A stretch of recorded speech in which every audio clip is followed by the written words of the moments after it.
लेह से लेकर कारगिल तक एलएसी और एलओसी का इलाका आता है और ऐसे में इन तमाम इलाकों तक पहुंचने के लिए दो बड़े नेशनल हाईवे का इस्तेमाल लगातार किया जा रहा है, जिनमें जम्मू श्रीनगर कारगिल लेह हाईवे का इस्तेमाल किया जाता है और दूसरा मनाली लेह नेशनल हाईवे का इस्तेमाल किया जाता है। नमस्कार, मैं हूं संदीप सिंह और आज हमारी जी मीडिया की टीम एक ऐसे सड़क पर आपको लेकर चलेगी जिसके निर्माण में 20 साल से ज्यादा का वक्त हो गया और ऐसे खतरनाक रास्तों पर एक ऐसे प्रोजेक्ट की जिम्मेवारी सेना के सीमा सड़क संगठन के प्रोजेक्ट योजक को दी गई है, जो कि मिशन इम्पॉसिबल है। लेकिन अब ये मिशन इम्पॉसिबल पॉसिबल होने जा रहा है, क्योंकि पिछले 20 सालों से हो रहे इस सड़क के निर्माण को अब पूरा होने में कुछ महीनों का वक्त लग जाएगा, जिसके बाद लद्दाख के बेहद खूबसूरत झांसकर वैली के 20,000 से ज्यादा लोगों की आबादी वाले इलाके को कनेक्टिविटी मिलने जा रही है। और दूसरी तरफ जब यह हाईवे बन जाएगा तो 12 महीने इस सड़क से एलएसी और एलओसी तक पहुंचना भारतीय सेना के साथ साथ यूटी लद्दाख के लोगों के लिए बहुत आसान होने वाला है। तो आइए आज हम आपको अपनी इस खास रिपोर्ट में ग्राउंड जीरो से आपको एक ऐसी एक्सक्लूसिव रिपोर्ट दिखाएंगे जो आपके काम की है।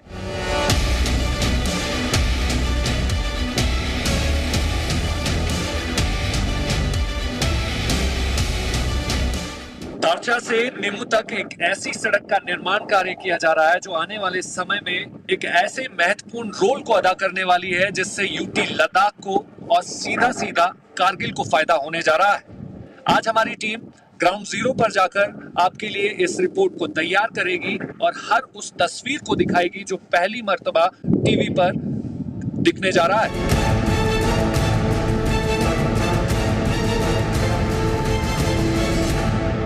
प्रोजेक्ट योजक के चीफ इंजीनियर हमारे साथ हैं। सर, आपसे जानना चाहूँगा कि इस सड़क की जो है निर्माण की शुरुआत हुई कब, और इसके डिस्टेंस की अगर मैं बात करूँ तो कितना डिस्टेंस जो है वो पूरा करने के बाद लेह श्रीनगर हाईवे के साथ ये हाईवे कनेक्ट होता है? ये जो सड़क है हमारी निम्मू पदम दारचा, ये टोटल अप्रॉक्सीमेटली 298 किलोमीटर्स का डिस्टेंस है फ्रॉम निम्मू से लेके दारचा तक। और दारचा पे ये जो मनाली लेह एक्सेस जा रहा है उस पर आके कनेक्ट होता है। सर, कौन से ईयर्स में जो है इस सड़क की शुरुआत की गई थी, और अब लेटेस्ट स्टेटस की अगर मैं बात करूं तो कब तक उम्मीद कर सकते हैं कि ये सड़क जो है वो अब दोनों तरफ से कनेक्ट होने वाली है? अगर हम इसकी शुरुआत को देखें तो जैसा कि पहले हमारा एक प्रोजेक्ट होता था हिमांक, उसके बाद एक प्रोजेक्ट हमारा कारगिल में रेज हुआ प्रोजेक्ट विजय। तो पहले इसका कुछ हिस्सा हिमांक के पास था, कुछ पोर्शन इसका विजय के पास था। अभी जब ये प्रोजेक्ट योजक स्टार्ट हुआ है तो ये पूरा का पूरा एनपीडी एक्सेस प्रोजेक्ट योजक को दे दिया गया है। और इसकी शुरुआत लगभग जो हमारा फर्स्ट जॉब है वो 2004 से चल रहा है। लेकिन अभी पिछले 1.5 साल से जब से ये सड़क प्रोजेक्ट योजक के पास आई है तो इसके ऊपर में बहुत ही ज़्यादा फोकस है इस रोड को कनेक्ट करने के लिए। अभी इसके ऊपर में कनेक्टिविटी पे काम चल रहा है। लगभग 10 किलोमीटर का एक ऐसा पोर्शन है जो अभी काफ़ी हार्ड रॉक है, वहाँ पे उसको हम कनेक्ट करने के लिए कोशिश कर रहे हैं एंड होपफुली फरवरी या मार्च तक हम उसको कनेक्टिविटी पूरी अचीव कर लेंगे। जहाँ पे पहले कनेक्टिविटी हो रखी है उसको NHSL और NHDL में डेवलप किया जा रहा है साइमल्टेनियसली, अलग अलग स्ट्रेचेस पे काम चल रहा है। सर, जो मनाली लेह हाईवे है अगर उसकी बात करें तो ज़्यादातर ट्रैफिक जो है फ़िलहाल उसी हाईवे से जो है एक्सेस करता है यूटी लद्दाख के लिए। अगर इस हाईवे की अगर मैं बात करूं तो उस हाईवे से इस हाईवे में क्या बदलाव है और क्या फ़ायदा जो है आने वाले समय में मिलने वाला है? इस रोड को अगर आप कंपेयर करेंगे जो मनाली लेह एक्सेस से, तो उस एक्सेस पे जाते हुए हमें 4 पासेस को क्रॉस करना पड़ता है। अगर हम एनपीडी रोड पे देखें तो सिर्फ एक ही पास पे हमको क्रॉस करना पड़ रहा है। और उसके बाद अगर हम ऑल्टीट्यूड देखते हैं अगर एनपीडी का जी, तो रोड जो है एक पैरेलल एल्टीट्यूड पे चल रही है जहाँ पे स्नोफॉल कम है। और ये रोड कभी भी पूरे 12 महीने के 12 महीने इस रोड पे ट्रैफिक ऑन रहेगा। एक झांसकर वैली है, 20,000 से ज़्यादा की आबादी वहाँ की है, तो उनके लिए लाइफलाइन का काम करने वाली है। बहुत ये सबसे ज़्यादा फ़ायदा इसका झांसकर वैली को ही होने वाला है, क्योंकि उनको दोनों तरफ से कनेक्टिविटी मिलने वाली है, लेह के साइड में भी और मनाली के साइड में भी। अभी पिछले कुछ सालों में अगर आप देखें तो ये जो झांसकर वैली वाला इलाका है ये लगभग 6 महीने के लिए कट ऑफ रहता था। पिछले साल हमने पूरा कोशिश करके मैक्सिमम एट ए स्ट्रेच 8 या 10 दिन से ज़्यादा हमने इसको क्लोज नहीं होने दिया। और अभी आने वाले टाइम में जिस हिसाब से यहाँ काम चल रहा है, थ्रू आउट द ईयर ये कनेक्टेड रहेगा और इससे जो लोकल जो टूरिज़्म है उसको बहुत बढ़ावा मिल रहा है। हमने अपने सफ़र की शुरुआत जो है वो मनाली से की थी और दारचा पहुंचने के बाद जो है वो अब हम नीमू की तरफ आगे बढ़ रहे हैं। उससे पहले हमें 16,500 फीट ऊंचाई पर से गुजरना पड़ेगा। शिंकुला दर्रे की बात मैं कर रहा हूँ, वहाँ पर क्या कुछ स्थिति है और इस अल्टरनेट रोड पर जो है वो अब तक कितना काम पूरा हो चुका है, कब ये सड़क जो है वो दोनों तरफ से जुड़ने जा रही है, इसके लिए आप बने रहिए हमारी इस खास रिपोर्ट पर।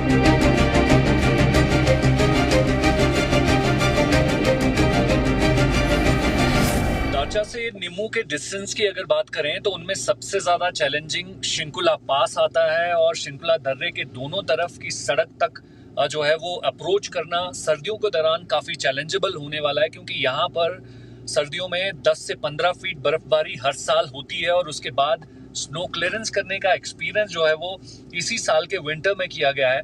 बहुत सारी चुनौतियां हैं, इससे पार कैसे पाया जाएगा, क्योंकि इस सड़क को ऑल वेदर और 12 महीने खुला रखने का चैलेंज जो है वो प्रोजेक्ट योजक को दिया गया है। सर, जिस तरीके से फर्स्ट एक्सपीरियंस प्रोजेक्ट योजक को जो है शिंकुला दर्रे के दोनों तरफ सड़क को कनेक्ट करने का, वो भी विंटर्स में मौका मिला है, तो बहुत सारे चैलेंजेस देखने को मिले हैं। आने वाले समय में 12 महीने ये सड़क खुली रहे सर, उसको लेकर प्लान ऑफ एक्शन क्या है सर? अभी जैसे कि यार मैंने आपको बता रहा था कि पिछले साल जो है दिसंबर 22 से लेके मार्च 23 तक हमने इस सड़क के ऊपर में जब भी बर्फबारी हुई तो उसको हमने पूरे टाइम खोल के रखा था। हम लोगों को इनफैक्ट पूरे प्रोजेक्ट योजक को एक टास्क मिला था कि इस साल कनेक्टिविटी 100% रहनी चाहिए और दिसंबर में कोई भी रास्ता दिसंबर जनवरी में बंद नहीं होना चाहिए।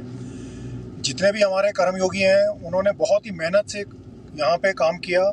काफ़ी हमारे CPL भी हमारे साथ थे और एक बहुत ही डेडिकेटेड तरीके से उन्होंने काम किया। इनफैक्ट हमारे 1-2 एक्सीडेंट भी हुए, 1-2 लोगों की जान भी गई, लेकिन बहुत ही बहादुरी से हमारे बंदों ने काम किया है, जिसके लिए मैं उन सब की बहुत ही तारीफ़ करता हूँ। और अगर देखा जाए तो कई सारी ऐसी चीज़ें हैं हमें जो पिछले साल स्नो क्लियरेंस के टाइम में हमें सीखने को मिली हैं, जो इस बार हमें काफ़ी हैंडी रहेंगी। जैसे कि इस बार हमने पहले ही सर्दी का मौसम आने से पहले ही हमने जगह जगह पे अपने डेट्स बना लिए हैं।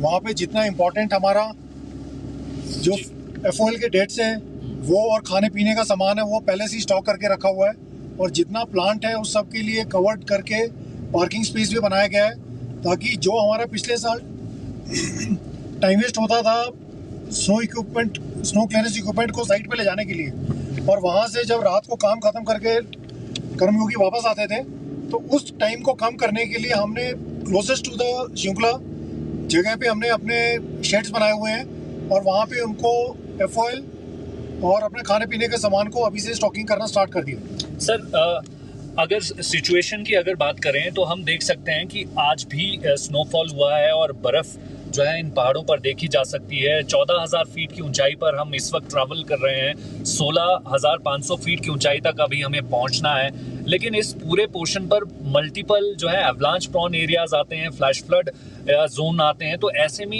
ये जो है ट्रैफिक के लिए काफ़ी खतरा है। तो इस खतरे को कम करने के लिए प्लान क्या है सर?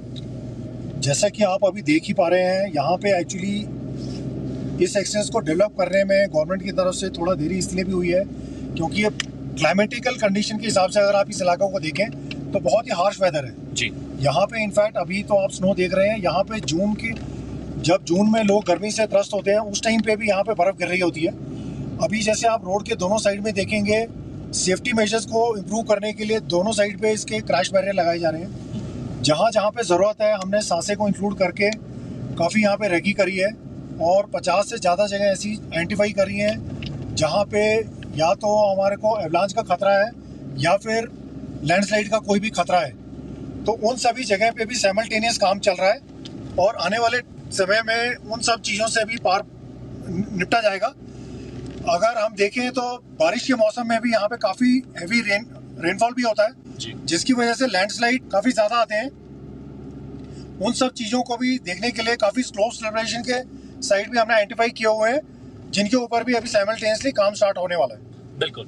तो आप ये देख सकते हैं कि किस तरीके से इस सड़क को जो है वो बनाने में कितनी चुनौतियां जो है वो पिछले 20 सालों में देखी गई हैं, लेकिन उसके बाद अब ये सड़क जो है काफी हिस्से तक बन चुकी है और ऐसे में यातायात जो है वो झांसकर वैली तक जो है वो पूरी तरीके से सुचारू है। दोनों तरफ से जो है वो ट्रैफिक मूवमेंट पिछले 2 सालों में चल रहा है। हालांकि फर्स्ट टाइम जो है वो प्रोजेक्ट योजक ने इस सड़क को इस विंटर में भी खुला रखा था, लेकिन आने वाले समय में विंटर्स में इसको दोबारा खुला रखना जो है वो काफी चुनौतीपूर्ण रहने वाला है, क्योंकि बहुत सारे ऐसी लोकेशंस हैं जहां पर सर्दियों के दौरान बर्फबारी होने के बाद एवलांचेस जो है वो सबसे ज्यादा खतरनाक है। लेकिन उन एवलांचेस और बर्फ की मोटी परत के बीच से सड़क को बहाल करना जो है प्रोजेक्ट योजक के लिए काफी चुनौतीपूर्ण रहने वाला है। हालांकि इसके लिए जिस तरीके से चीफ इंजीनियर ने जानकारी दी कि किस तरीके से इसे खुला रखा जाएगा और आने वाले समय में एवलांचेस हो, एवलांच प्रॉन एरिया हो या फिर फ्लैश फ्लड के जोन हो, उन पर जो है वो किस तरीके से कंस्ट्रक्शंस की जानी है ताकि आसानी से ट्रैफिक जो है वो 12 महीने इस पूरी सड़क से जो है झांसकर वैली तक और यूटी लद्दाख के बाकी हिस्सों तक पहुंच सके, वो बेहद जरूरी रहने वाला है। आगे क्या कुछ जानकारी है वो आपको दिखा देते हैं।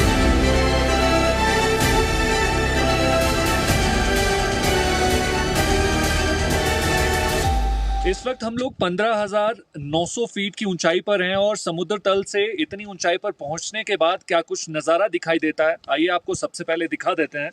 ये शिंकुला दर्रे के बिल्कुल साथ का इलाका है। बर्फबारी के बाद जो है वो क्या कुछ तस्वीर यहाँ पर दिखाई दे रही है। हालांकि विंटर्स में यहाँ पर 10 से 15 फीट बर्फ़ की मोटी परत रहती है और टेम्परेचर की अगर मैं बात करूँ तो -30 से -40 डिग्री सेल्सियस तक यहाँ पर मिनिमम तापमान चला जाता है। तो ऐसे में इस पूरे इलाके पर जो है वो किस तरीके से चैलेंजेस जो हैं वो प्रोजेक्ट योजक की पूरी टीम को झेलने पड़ते हैं, वो हम अपनी इस खास रिपोर्ट में लगातार दिखाई दे रहे हैं। ये पोर्शन इसलिए भी महत्वपूर्ण है क्योंकि यहीं पर दुनिया की सबसे ऊंचाई पर बनने वाली मोटरेबल टनल शिंकुला टनल का जो है वो काम इसी साल शुरू होना है और ठीक इसी जगह पर उसका साउथ पोर्टल होगा और शिंकुला दर्रे के ठीक नीचे से होते हुए ये टनल जो है वो डबल ट्यूब डिज़ाइन पर बनाई जाएगी और उसके बाद जो है वो झांसकर वैली को हिमाचल प्रदेश से ये टनल जोड़ने वाली है। आगामी जानकारी जो है चीफ इंजीनियर से ले लेते हैं। सर, ये सड़क को बनाना जो है वो अपने आप में चैलेंज है और दूसरी तरफ एक दूसरा चैलेंज और आपकी पूरी टीम को मिलने वाला है और मिल चुका है, वो है शिंकुला टनल। उस पर क्या अपडेट है सर? देखिए, जैसा कि आपने बताया, अभी जिस ऑल्टीट्यूड पे अभी हम खड़े हैं 15,900 ऑलमोस्ट 16,000 फीट हो गया है। ऊंचाई के ऊपर में काम करना सबसे बड़ा चैलेंज है क्योंकि एक तो यहाँ पे ऑक्सीजन की बहुत कमी है, जो लोकल रिसोर्सेज हैं वो भी बहुत ही मिनिमल है यहाँ पे जी। और सबसे बड़ा चैलेंज हमें यहाँ पे आता था मेडिकल एड का, कि इस इलाके में अगर किसी को कभी कोई प्रॉब्लम हो जाए तो उसको एवैक्यूएशन के लिए बहुत प्रॉब्लम होती थी। तो अभी पिछले साल हमने जो एक्सपीरियंस किया है यहाँ पे स्नो क्लियरेंस के टाइम में, हमने अपने लेसन्स ड्रॉ किए हैं और जहाँ पे अभी ये शिंकुला टनल बनने वाला है इसके दोनों साइड पे हेलीपैड बनाया गया है ताकि किसी भी टाइम पे किसी भी टाइप की इमरजेंसी होगी तो उसको डील करने में आसानी रहेगी। जो ये इम्पॉर्टेंट टनल जो बनने जा रही है जी, ये एक बहुत ही स्ट्रेटेजिकली इम्पॉर्टेंट टनल भी होगी क्योंकि ये हिमाचल प्रदेश को ज़ंस्कार वैली से और लेह से कनेक्ट करने वाली है and this is going to be world highest and एक classic example of marvel of engineering which will be visited by all in coming times. तो क्या समझें सर कि क्या इसी साल इस टनल का जो है वो काम शुरू करने का जो है वो प्लान रखा गया और कब तक जो है वो पूरा करने का टारगेट जो है इंजीनियर्स को दिया जाएगा? इसके ऊपर में एक्चुअली क्योंकि ये पूरा एरिया इतना डिफ़िकल्ट था, इसका पूरा रेकी करने में काफ़ी हमें टाइम लगा है। काफ़ी जो इसके अंदर में हम चैलेंजेस आने वाले थे हमें, उन सबको पहले ही मद्देनज़र रखते हुए इसका पूरा एक्शन और टेंडर प्लानिंग पूरा हो गया है और with in this month only इसका टेंडर एक्शन कंप्लीट हो जाएगा। और कोशिश ये है कि इस साल में ही इस काम को हम स्टार्ट करें और कोशिश ये की जा रही है कि 2026 से पहले इस टनल को कंप्लीट किया जाएगा। जब तक इस टनल के ऊपर साइमल्टेनियसली काम चलेगा, ये जो रोड है हमारी एनपीटी, इसमें पूरा रोड को पूरा दर्रे से पास कराते हुए इस रोड को खुला रखा जाएगा और जब ये हमारा जब हमारी टनल बन जाएगी तो connectivity will be much more simpler. बिल्कुल, तो आप ये देख सकते हैं कि किस तरीके से जब इस शिंकुला दर्रे पर जो है शिंकुला टनल का काम शुरू किया जाएगा तो उसके बाद झांसकर वैली को हिमाचल से कनेक्ट करने में ये टनल जो है वो अहम रोल अदा करने वाली है। दूसरी तरफ अगर बात करें तो अब इसके बाद हम आपको इसके नॉर्थ पोर्टल पर जो है जाकर वहाँ पर आपको इम्पोर्टेंट जानकारी देंगे कि ये टनल जब बन जाएगी तो नॉर्थ पोर्टल पर पहुँचने के बाद क्या खूबसूरत नज़ारा आपको दिखाई देगा। आइए आपको हम अपनी इस खास रिपोर्ट पर दिखाते हैं, आप बने रहिए हमारे साथ।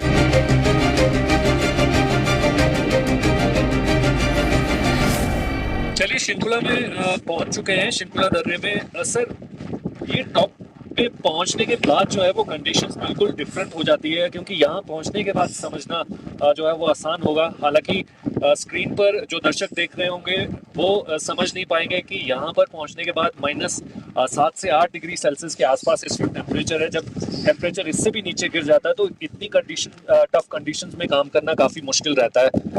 तो अब क्या समझा जाए सर कि झांसकर वैली जो है वो अब पिछले कुछ समय से कनेक्ट हो चुकी है, किस तरीके से आप देखते हैं? कि अभी जहाँ पे आप खड़े हैं, जैसा कि आप अभी फील कर पा रहे हैं, टेम्परेचर ऑलमोस्ट -10 पे है और अभी तो हम ये कह रहे हैं सर्दियाँ स्टार्ट हुई नहीं है। जैसे कि आप देख पा रहे हैं, शिमला टॉप तक हम ब्लैक टॉप रोड कर चुके हैं और अभी इसके आगे संस्कार वैली की तरफ भी काम चल रहा है, जिसमें अभी हमारा GSP की लेयर चल रही है और हमारी कलवर्ट्स वगैरह पे हम काम कर रहे हैं।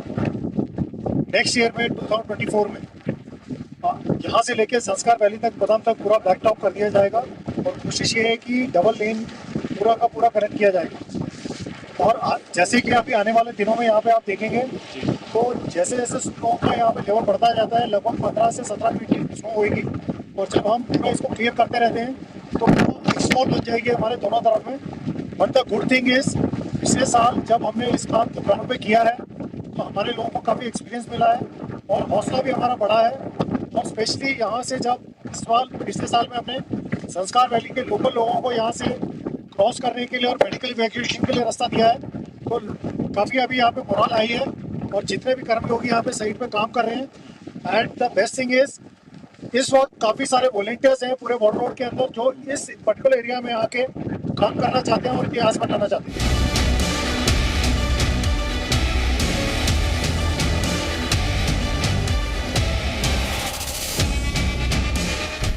शिंकुला क्रॉस करने के बाद कंडीशंस बिल्कुल चेंज हो चुकी हैं। बर्फबारी के बाद रोड्स बहुत रिस्की हो गए हैं, स्लिपरी यहाँ पे है। कंडीशन किस तरीके से आपको दिखा देते हैं। आप देख सकते हैं कि बहुत सारे ऐसे व्हीकल्स हैं जो शिंकुला की तरफ जा रहे हैं झांसकर वैली से, लेकिन स्लिपरी होने की वजह से जो है काफी मुशक्कत इन गाड़ियों को करनी पड़ती है। हालांकि जब भी आप ऐसे रास्तों से होकर गुजरें तो ड्राइविंग स्किल जो है वो काफी जानकारी वाले होने चाहिए ताकि आप आसानी से और सेफ्टी से इन इलाकों को क्रॉस कर सकें। हालांकि ये बेहद खूबसूरत सा दिखने वाला जो ये शिंकुला टॉप का दूसरा इलाका है, झांसकर वैली की तरफ का इलाका है, बेहद खूबसूरत जरूर है, लेकिन सर्दियों के बाद यहाँ से बर्फ की इस लेयर के ऊपर से होकर गुजरना जो है वो काफी ट्रिकी और रिस्की भी है। फिलहाल आगे क्या कुछ कंडीशंस है वो हम आपको आगे दिखाते हैं कि वहां पर किस तरीके से नजारा दिखाई दे रहा है और कंडीशंस किस तरीके से। तारचा नीमू सड़क पर सबसे ज्यादा चैलेंजिंग जो है वो पहले सेक्शन की अगर बात करूं तो 50 किलोमीटर का डिस्टेंस आता है और इस डिस्टेंस के भीतर जो है वो 16,500 फीट से ज्यादा ऊंचा शिंकुला दर्रा आता है। ऐसे में जिस स्थान पर मैं इस वक्त खड़ा हूं यहाँ पर टेम्परेचर जो है वो -10 डिग्री सेल्सियस के आसपास है और ऐसे में आप देख सकते हैं कि शिंकुला दर्रे से जो है झांसकर की ओर बहने वाले इस पानी के सोर्स को आप देख सकते हैं कि इसका जो फ्लो है वो काफ़ी तेज़ है। हालांकि उसके बावजूद जो है वो जो ये जमने की लेयर है पानी की वो आप देख ही सकते हैं कि किस कदर है। हालांकि ये स्थान भी बहुत महत्वपूर्ण है क्योंकि पहले हमने आपको दिखाया कि साउथ पोर्टल पर क्या कंडीशंस हैं। जब भी शिंकुला टनल का निर्माण होगा तो उसका साउथ पोर्टल वहाँ पर क्या कुछ नज़ारा है और अब जो मैं इस स्थान पर खड़ा हूँ ये टनल का नॉर्थ पोर्टल होगा। जब भी टनल बनेगी तो टनल के नॉर्थ पोर्टल से होते हुए सीधा झांसकर इस इलाके तक पहुंचा जाएगा और इस पूरे इलाके की जिम्मेवारी जो है जिस अधिकारी को दी गई है उनसे बातचीत करना बेहद ज़रूरी है। सर, आपसे जानना चाहूँगा कि आपको एक ऐसा टास्क दिया गया है जो कि पहली बार एक्सपीरियंस करने वाली है आपकी टीम, क्योंकि पहली बार ही इस सड़क को इस विंटर में खोला गया था, लेकिन अब आने वाले विंटर्स में भी खुला रखने का चैलेंज आपकी पूरी टीम को दिया गया है। क्या चैलेंजेस जो हैं वो पहली बार फेस किए गए हैं, उनसे सीखते हुए इस बार के अगला जो विंटर्स आएगा उस पर क्या फोकस रहने वाला है? हाँ जी, हमने लास्ट ईयर जो इसमें क्लियरेंस किया था कम से कम 20 के अराउंड हमने ब्रांचेस को फेस किया है, जिसको हम क्लियर करते थे। और जो लोकेशंस हैं वो लोकेशंस हमने पहले ही सर्वे किया हुआ, मार्क की हुई लोकेशन। तो इस बार हम वेल प्रिपेयर्ड हैं उनके लिए कि हमारी जो लोकेशंस है जहाँ जहाँ पे ब्रांचेस आते हैं वो आपको पहले से ही पता है। तो जो प्रिकॉशंस हैं वो हम प्रिकॉशंस लेंगे। और लास्ट ईयर हमारे पास एक रेस्क्यू टीम भी थी जिसने हमारी काफ़ी हेल्प की थी, और उस रेस्क्यू टीम के जो उन्होंने सर्वे किया है उसके अकॉर्डिंग जो भी लोकेशंस हैं जहाँ पे एवलांचेस प्रोन एरियाज़ हैं वो हमने वेल मार्क किए हुए हैं। तो इस बार हम वेल प्रिपेयर्ड हैं फॉर स्नो क्लियरेंस।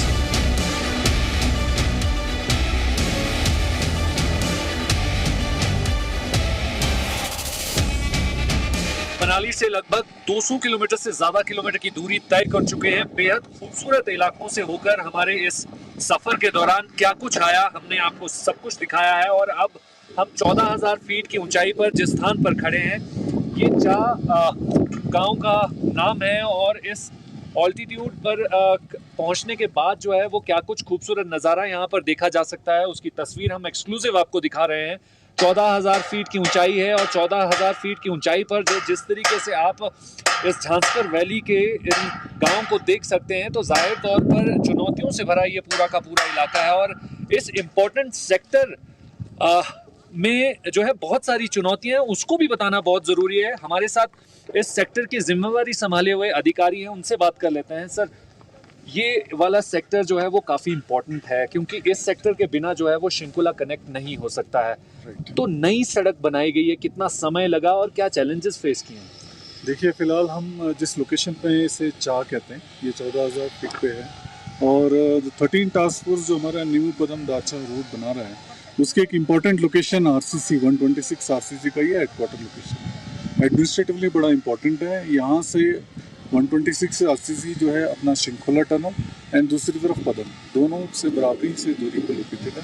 और दोनों को कनेक्ट करते समय जो सर्दियों में मुश्किल वक्त में और जो बर्फ़ पड़ने के बाद में जब रोड कनेक्टिविटी ख़त्म हो जाता है, तो रोड ओपनिंग के लिए सिविलियंस के रेस्क्यू ऑपरेशंस में और बाकी जो दिक्कतें पेश आती हैं, जब हमें वाटर रोड्स को रिक्विजिशन किया जाता है, तो यहाँ से हमें इंडक्ट होने में आसानी होती है। इस इलाके पर पहुंचने के बाद कुछ एक स्थानीय लोग हमें दिखाई दिए, इनसे बातचीत करना बेहद ज़रूरी है। नमस्ते जी, जुले जी। तो कितने सालों के बाद आपको सड़क से जुड़ने का मौका मिला है? बहुत अच्छा किया, मैंने बने आप लोग छोड़ा। कितने साल के बाद आप जुड़े हैं सड़क से? पहले सड़क होती थी क्या गांव को? नहीं, पहले नहीं। कारगिल और लद्दाख ले जाने के लिए 8-9-12 दिन लगता है ले जाने के लिए। करगिल जाने के लिए 8 दिन लगता है। यहाँ से बटुम जाने के लिए 2 दिन लगते हैं। 2-3 लग जाता है। गांव में बिजली है क्या? बिजली है? बिजली नहीं है। ये गरीब ने हमको तो बिजली ये सोलर के साथ हो गया है। अब तो 2-3 महीना हो गया। ये तो वो सोलर भी नहीं है या लाइट भी नहीं है। कितनी उम्र हो गई आपकी? हमें 60 हो गई।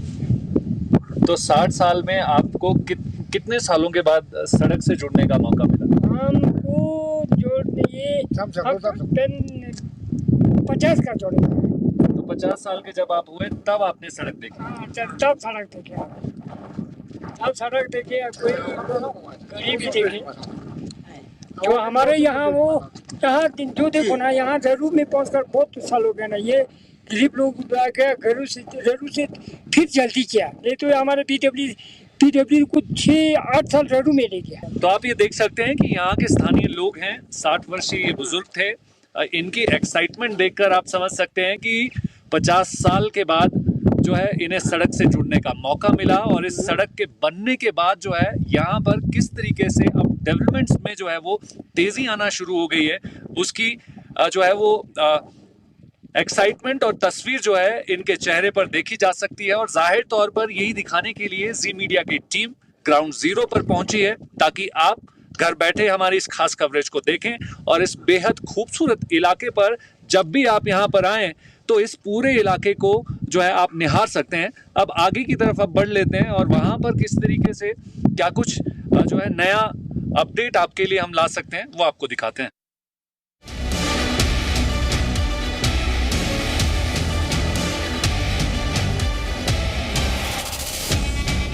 ये वो झांसकर का इलाका है जहाँ पर इस वक्त जीवन को जीना जो है वो काफ़ी चुनौतियों से भरा है, क्योंकि यहाँ पर अब भी जो है वो इलेक्ट्रिसिटी की सप्लाई मैक्सिमम गांव तक जो है वो नहीं पहुँच पाई है। और ऐसे में सर्दियों के दौरान होने वाली बर्फबारी के बाद ये पूरा इलाका पूरी तरीके से डिस्कनेक्ट रहता है, लेकिन अब ये नॉट रीचेबल से रीचेबल होने जा रहा है। और यहाँ पर पदम में पहुँचने के बाद कुछ एक स्थानीय लोगों से जानना बेहद ज़रूरी है, बातचीत करना बेहद ज़रूरी है कि क्या चुनौतियों का सामना ये लोग करते हैं। इन्हीं की ज़ुबानी सुन लेते हैं। सबसे पहले तो आपका नाम जानना चाहूँगा और आपकी उम्र क्या है? जी, सबसे पहले जुले नमस्ते सलाम सबको। और मेरा नाम तंजीन निंचेत है। मैं इसी छोटे से गांव जो झांसकर बुलाते हैं इस बिलोंग करता हूं। तो हम सभी आप सबको बहुत बहुत वेलकम करते हैं, इसलिए हार्ड वेलकम करते हैं झांसकर में। और जहां तक यहाँ कहा जाए कि अभी हमने अपने बचपन यहाँ से गुजारा है, हमने देखे कि जगह कितना रिमोट है और अभी चेंजेस जो आ रहे हैं हमें दिखने को मिल रहे हैं। पहले यहाँ पर मुश्किल से 1-2 गाड़ी भी दिखने को मिलते थे सिर्फ। तो आजकल यहाँ पर काफ़ी पदुम में आप देखो तो ट्रैफिक होते हैं। ये बड़ी हैरानी की बात है यहाँ के लोगों के लिए। पहले यहाँ पर हर चीज़ें में लाइट तो यहाँ पर ओबियसली यहाँ पर नहीं है, अभी ऑन द वे अभी बन रहा है बहुत सारी चीज़ें। तो डेवलपमेंट यहाँ पर अभी धीरे धीरे आ रहा है। विथिन हमें 5-10 साल के अंदर बहुत सारा डेवलपमेंट देखने को मिल रहा है। यूटी बनने के बाद काफ़ी डेवलपमेंट देखने को मिल रहा है। बहुत चैलेंजेस आपने और आपके बुजुर्गों ने फेस किए होंगे। Thank you. सबसे पहले मैं आप जी न्यूज़ वाले को लद्दाख जैसे झांसकर जैसे जगह में आप लोग इतना दूर दराज से यहाँ का दुख दर्द सुनने के लिए आप लोग इतना दूर से आए, मैं आप लोगों को बहुत धन्यवाद शुक्रिया बोलता हूँ। सबसे पहले तो यहाँ का रोड कनेक्टिविटी से तो हमको जब हमारा एज हो गया 47 हो गया तो उससे पहले जो चादर रोड जैसे में हमने यहाँ से घर से स्टार्टिंग पैदल चलना पड़ता था नेमो तक, नेमो से फिर वहाँ से फिर वापस आते समय बच्चे स्कूल में लेते समय इतना मुश्किलात था। तो 10 दिन यहाँ से नेमो पहुँचने में लग जाता था हमको। फिर अभी तो यहाँ रोड कनेक्टिविटी के लिए तो बहुत BATF का 13 BATF हो गया। अभी पहले तो 126 जन वो था। तो अभी तो यहाँ का जो जैसे हेडक्वार्टर बढ़ते जाता है इतना हमारा झांसकर का लोगों को स्कोप ज़्यादा मिलता है काम करने के लिए। और हर एक साइड में यहाँ से दर्चा हो गया, नियमों से झांसकर हो गया, ये बहुत अच्छी तरह इसके से ये हो रहा है सर। तो मैं ये कहना चाहता हूँ कि बेसिक फैसिलिटीज़ जो हमें है जो इंसान के तो है कम्युनिकेशन और ट्रांसपोर्टेशन, यही सब चीज़ें हैं जो यहाँ पर बिल्कुल नहीं थे, वो बहुत लेट थे। अब आने वाले टाइम में अभी जैसे इलेक्ट्रिसिटी अभी ऑन द वे मैंने आपको जैसे बताया वो बहुत ही ज़रूरी है। और पानी का ऐसा था कि जब हमें खुद याद है कि हम यहाँ से 20 लीटर लेके 2-2 किलोमीटर पैदल जाके पानी लाते थे। आने वाले टाइम में काफ़ी ये चीज़ें बदल रही है और लोग बहुत ही खुश हैं। यहाँ के लोग बहुत ही खुश है कि बहुत सालों बाद 70-80 सालों बाद इतना सारा चेंजेस देखने को मिल रहा है लोगों को। पहली बार जी न्यूज़ वाले पहली बार आए तो हम इसीलिए हम आपको हार्डली वेलकम करते हैं। और यहाँ के लोगों के जो दूर दर्द सुनने के लिए, यहाँ के लोगों के जो कैसे यहाँ रहते हैं, कैसे जो कि बहुत ज़रूरी थे, जो कि एक झांसकर एक बिल्कुल आइसोलेटेड जगह थे। आपको पता ही होंगे झांसकर बहुत सारों को झांसकर सुना भी होगा, किसी को पता भी नहीं होगा।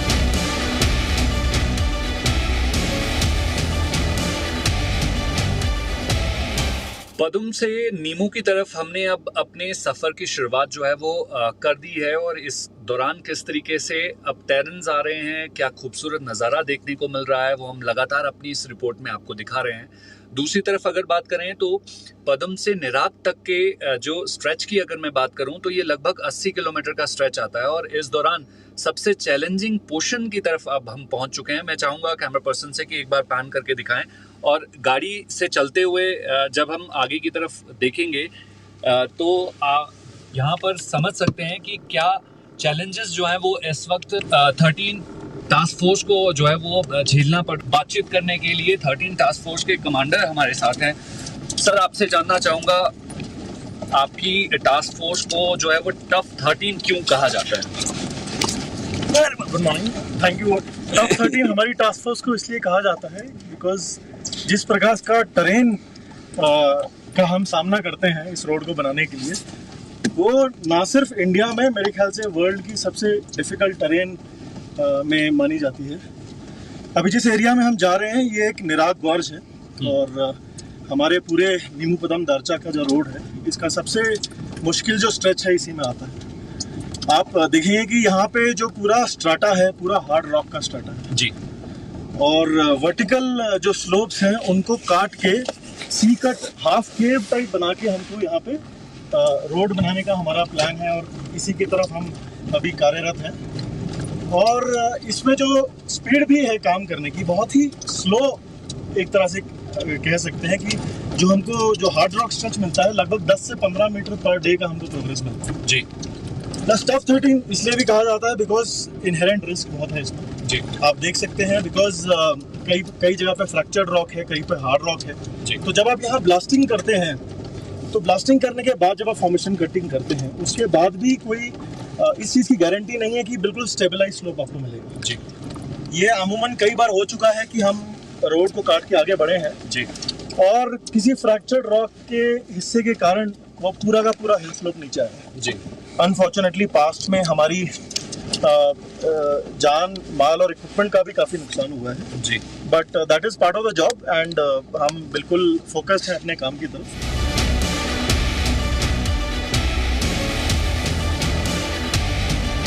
ब्रिजेस जो हैं इस टैरिन पर आते हैं और हम देख रहे हैं कि ब्रिजेस पर किसी न किसी का नाम रखा गया है, इसके पीछे क्या वजह है? अभी ये एनपीडी रोड में टोटल जो मेजर ब्रिजेस हैं 19 ब्रिजेस हैं जिसमें लगभग 8 पे काम ऑलमोस्ट पूरा हो गया, 11 पे भी काम चल रहा है या काम शुरू होने का। और in the line of duty unfortunately कुछ ऐसे इंसिडेंट्स हुए हैं जिनमें हमारे बहादुर जवानों की जान गई है और हमारा कीमती इक्विपमेंट भी लॉस हुआ है, या तो लैंडस्लाइड की वजह से या फिर फ्लड्स में नदी में बहने के कारण। सो ऐसे कुछ जो हमारे जवान हैं जिन्होंने अपने प्राणों को न्यौछावर किया अपनी ड्यूटी करते हुए, उनको इज्जत देने के लिए और उनकी स्मृति में हम कुछ ऐसे सेतुओं को नाम दिया, उनके नाम पे हम समर्पित करते हैं। क्योंकि ये आप ब्रिज देख रहे हैं, ये एक टेम्परी ब्रिज है, बेली ब्रिज है, जो कि रोड कम्युनिकेशन ओपन रखने के लिए बनाया गया था जी। सो इसका नाम शमशेर सेतु है। ये हमारे एक ऑपरेटर हैं शमशेर सिंह, जो कि कुछ सालों पहले यहाँ पे फॉर्मेशन कटिंग करते वक्त उनके साथ हादसा हुआ था और उनकी कीमती जान चली गई।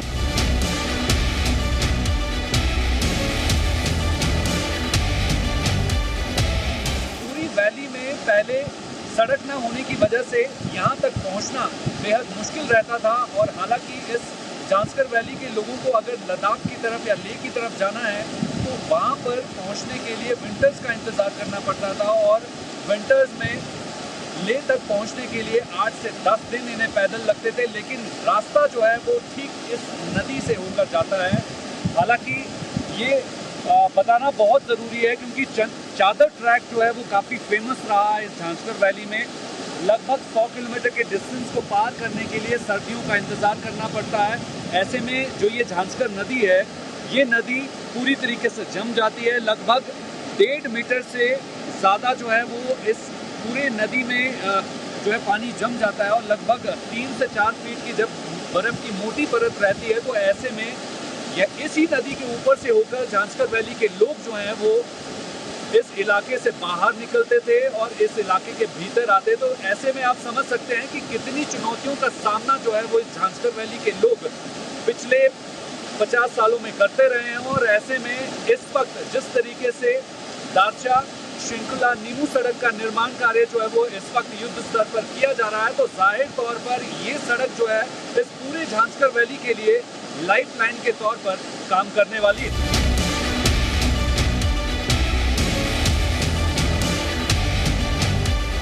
नीमू तक पहुंचने के लिए 13 टास्क फोर्स को काफ़ी चुनौतियों का सामना करना पड़ रहा है। किस तरीके की चुनौतियां जो है वो देखने को मिल रही हैं, आप यहाँ से देख सकते हैं। ये एक्सक्लूसिव तस्वीर जो है यहाँ से स्क्रीन पर देखी जा सकती है। किस तरीके से झांसकर रिवर जो है वो एक तरफ से बहती है और दूसरी तरफ से ये ऊंचे ऊंचे पहाड़ जिस तरीके से वर्टिकली जो हैं वो दिखाई देते हैं। तो ऐसे में इन पहाड़ों को काट कर सड़क का निर्माण किया जा रहा है और ऐसे में लगभग 40 किलोमीटर का डिस्टेंस कुछ इसी तरीके के टेरेन से होकर गुजर रहा है, जिस पर सड़क बनाना जो है वो पिछले कुछ सालों में जो है वो चुनौतीपूर्ण रहा है। ऐसे में काफ़ी खतरनाक रहता है क्योंकि इस तरीके के टेरेन पर जब भी टीम अपनी मशीन्स के साथ काम करती है तो जाहिर तौर पर अपने आप को सुरक्षित रखते हुए इस सड़क के निर्माण कार्य को आगे अंजाम देना जो है वो काफ़ी चुनौतीपूर्ण रहा है। पिछले कुछ सालों में कई सारी ऐसे इंसिडेंट्स हुए हैं जिनमें BRO के कर्मयोगी जो हैं वो अपनी जान गंवा चुके हैं, लेकिन उसके बावजूद इन तमाम चुनौतियों का सामना करते हुए सेना का सीमा सड़क संगठन प्रोजेक्ट योजक, जिसको ये जिम्मेवारी दी गई है, और उसके टास्क फोर्स की अगर मैं बात करूं तो 13 टास्क फोर्स को ये जिम्मेवारी दी गई है जो बखूबी चुनौतियों का सामना करते हुए कुछ इसी टैलेंट से जो है वो सड़क निर्माण में जुटी हुई है और किस तरीके से चुनौतियों का सामना कर रही जो है वो किया जा रहा है ग्राउंड जीरो पर, यही दिखाने की टीम हमारी जो है वो हमारी टीम ये कोशिश कर रही है लगातार आपको।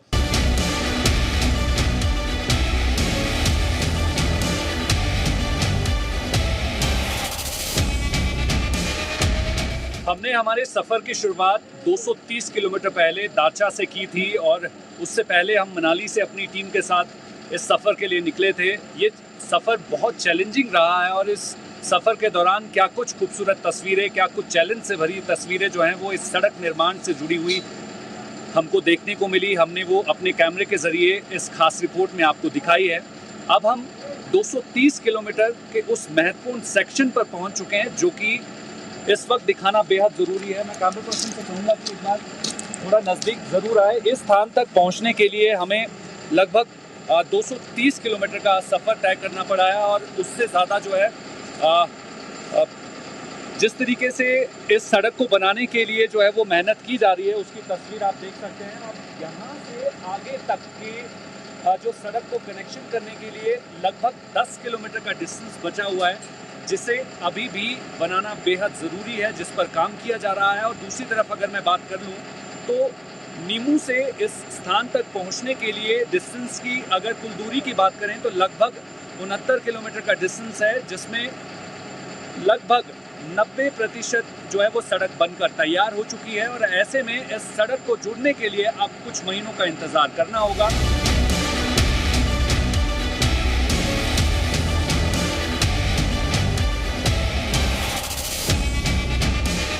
सबसे पहले मैं वेलकम कर रहा हूँ जी मीडिया को।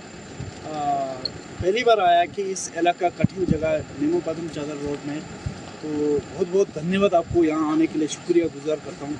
हमारा इलाका में मैं अपने इलाका के बारे में ज़्यादातर बोल रहा हूँ, प्रेग्नेंट लेडीज़ लोग बहुत सारे ख़त्म होते हुए देखा है मैंने, क्योंकि यहाँ पर जो है कोई सुविधा नहीं है। ये सिंगल पास वगैरह सारे बंद हो जाते हैं तो 6 महीना कटअप रहते हैं, जैसे मरमुट की तरह जो है मतलब लोग फंसे रहते हैं। तो हमारा हिंदुस्तान आगे बहुत तरक्की होंगे। पूरा ले का डेवलप जो है 6 महीना बंद रहते थे, जो उपसी वाला रोड तो खोलते नहीं थे। और जो कि कश्मीर वाला रोड वहाँ पठानकोट से लेकर मीना मरग तक जो है पैरामिलिट्री से लेकर पुलिस से लेकर आर्मी से लेकर पूरा पत्थरबाजी होता है, वहाँ टेररिस्ट अटैक करता है, वो सारे बंद हो जाएगा। यहाँ से चलना शुरू हो जाएगा तो हमारा देश में शांति और सुकून मिलेगा। तो मैं बहुत बहुत जी न्यूज़ को बहुत बहुत धन्यवाद कर रहा हूँ। Thank you so much. जय हिंद, जय भारत। ठीक है, चलिए उस अधिकारी से भी बातचीत कर लेते हैं जिनको ये जिम्मेवारी सौंपी गई है, क्योंकि अब जो है वो एक ऐसे पोर्शन पर इनकी टीम पहुंच चुकी है क्योंकि उसको कनेक्ट करना बहुत ज़रूरी है और ये वाला पोर्शन काफ़ी चैलेंजिंग है। सर, किस तरीके से जो है वो पिछले कुछ महीनों में आपकी टीम को टास्क ऐसा दिया गया है जो मिशन इम्पॉसिबल कहा जाता है, अब ये पॉसिबल होगा कैसे? सबसे पहले मैं बताना चाहता हूँ, अभी 8 किलोमीटर का स्ट्रेच हमारा बैलेंस है। इस महीने हमने 4 महीने में अराउंड दोनों साइड से अगर मिला दिया जाए तो हमने 9 किलोमीटर की कनेक्टिविटी अचीव करी है। और हमारी पूरी कोशिश है कि इस वित्तीय वर्ष में मार्च 2024 के पहले ये रोड को कनेक्ट करके देश को एक मैसेज दिया जाए कि हमने ये कनेक्ट कर दिया है। बिल्कुल सर, आपसे जानना चाहूँगा कि साल भर काम करने की जो है वो अब एक प्लान आपको दिया गया, आपकी पूरी टीम को दिया गया और यही वो पोर्शन है जिस पर सबकी नज़रें टिकी हुई हैं। कितनी चुनौती मानते हैं? और दूसरी तरफ जो है अब सर्दियाँ आने वाली हैं, टेम्परेचर -35 तक पहुँचेगा, काम होगा कैसे? सबसे बड़ी बात यहाँ पे यही है कि सबसे बड़ी चुनौती यहाँ पे इन हार्ड रॉक स्ट्रेटा के साथ है। और साथ ही साथ जैसे हम जान रहे हैं कि विंटर्स आने वाले हैं, हमारे पास 1 महीने का एक बफर जोन बचा है। इसीलिए हम लोगों ने अपनी टीम्स को 2 शिफ्ट में काम कराना शुरू कर दिया। एक टीम हमारी मॉर्निंग शिफ्ट में काम करती है, दूसरी टीम हमारी रात तक 8-9 बजे तक काम करती है। कारण वो इसी से हम लोग को उम्मीद है कि हम इस पेस में अगर हम काम करते रहेंगे हम डेफिनेटली अपना ये टारगेट अचीव कर पाएंगे। हमारे साथ लगातार पदम से जो है वो 13 टास्क फोर्स के कमांडर हमारे साथ बने हुए हैं। सर, इस लोकेशन पर अब हम पहुंच चुके हैं, हमारी एक्साइटमेंट भी बहुत ज़्यादा बढ़ चुकी है कि अब ये कब कनेक्ट होने वाला है। जिस तरीके से ऑफिसर्स ने बताया कि अब अगले 3 से 5 महीने जो है वो काफ़ी चैलेंजिंग होने वाले हैं, सबकी नज़र आपकी टीम पर रहने वाली है। ऐसे में आप क्या समझते हैं कि अब जो है वो लगभग इस पूरी सड़क का काम पूरा होने को है, अब थोड़ा सा हिस्सा बचा हुआ है, क्या चल रहा है? बिल्कुल, अभी मेरी पूरी टीम इसी मिशन के पीछे कार्यरत है और हमको पूरा भरोसा है और अपने ऊपर विश्वास है कि जिस प्रकार से हमने इस साल काम किया है और जिस प्रकार से एक पुश मिला है इस प्रोजेक्ट को, और मैं पूरे यकीन से कह सकता हूँ कि अगले 3 या 4 महीने में ये खुशखबरी हम सबको दे पाएंगे कि नीमू पदम दारचा, जो कि जिस रोड पे कम से कम 20 साल से काम चल रहा है, उसका कनेक्टिविटी इस साल हम पूरा करेंगे। बिल्कुल। जी मीडिया से बात करने के लिए सर बहुत बहुत धन्यवाद। तो जिस तरीके से इस पूरे दारचा से नीमू तक पहुंचने वाली सड़क पर क्या कुछ नया लेटेस्ट जो है वो आने वाले समय में मिलने वाला है, दिखने वाला है, जिससे जो है वो यूटी लद्दाख पर जो है वो किस तरीके से ये सड़क जो है वो लाइफलाइन का काम करने वाली है। दूसरी तरफ जो है नॉट रीचेबल एक वैली जो है वो झांसकर वैली इसे कहा जाता है, इसे भी जो है वो कनेक्टिविटी मिलने वाली है। तो ऐसे में अब इंतज़ार की घड़ी ख़त्म होने वाली है, क्योंकि 20 साल से ज़्यादा का समय बीत चुका है इस सड़क को बनाने में। अब थोड़ा सा पोर्शन बचा है, लगभग 3 से 5 महीनों के बीच जो है वो एक बार जो है ये सड़क पूरी तरीके से तैयार हो जाएगी और उसके बाद लेह से लेकर कारगिल तक के तमाम इलाकों को नई कनेक्टिविटी जो है वो सुरक्षित तौर पर ये सड़क देने जा रही है।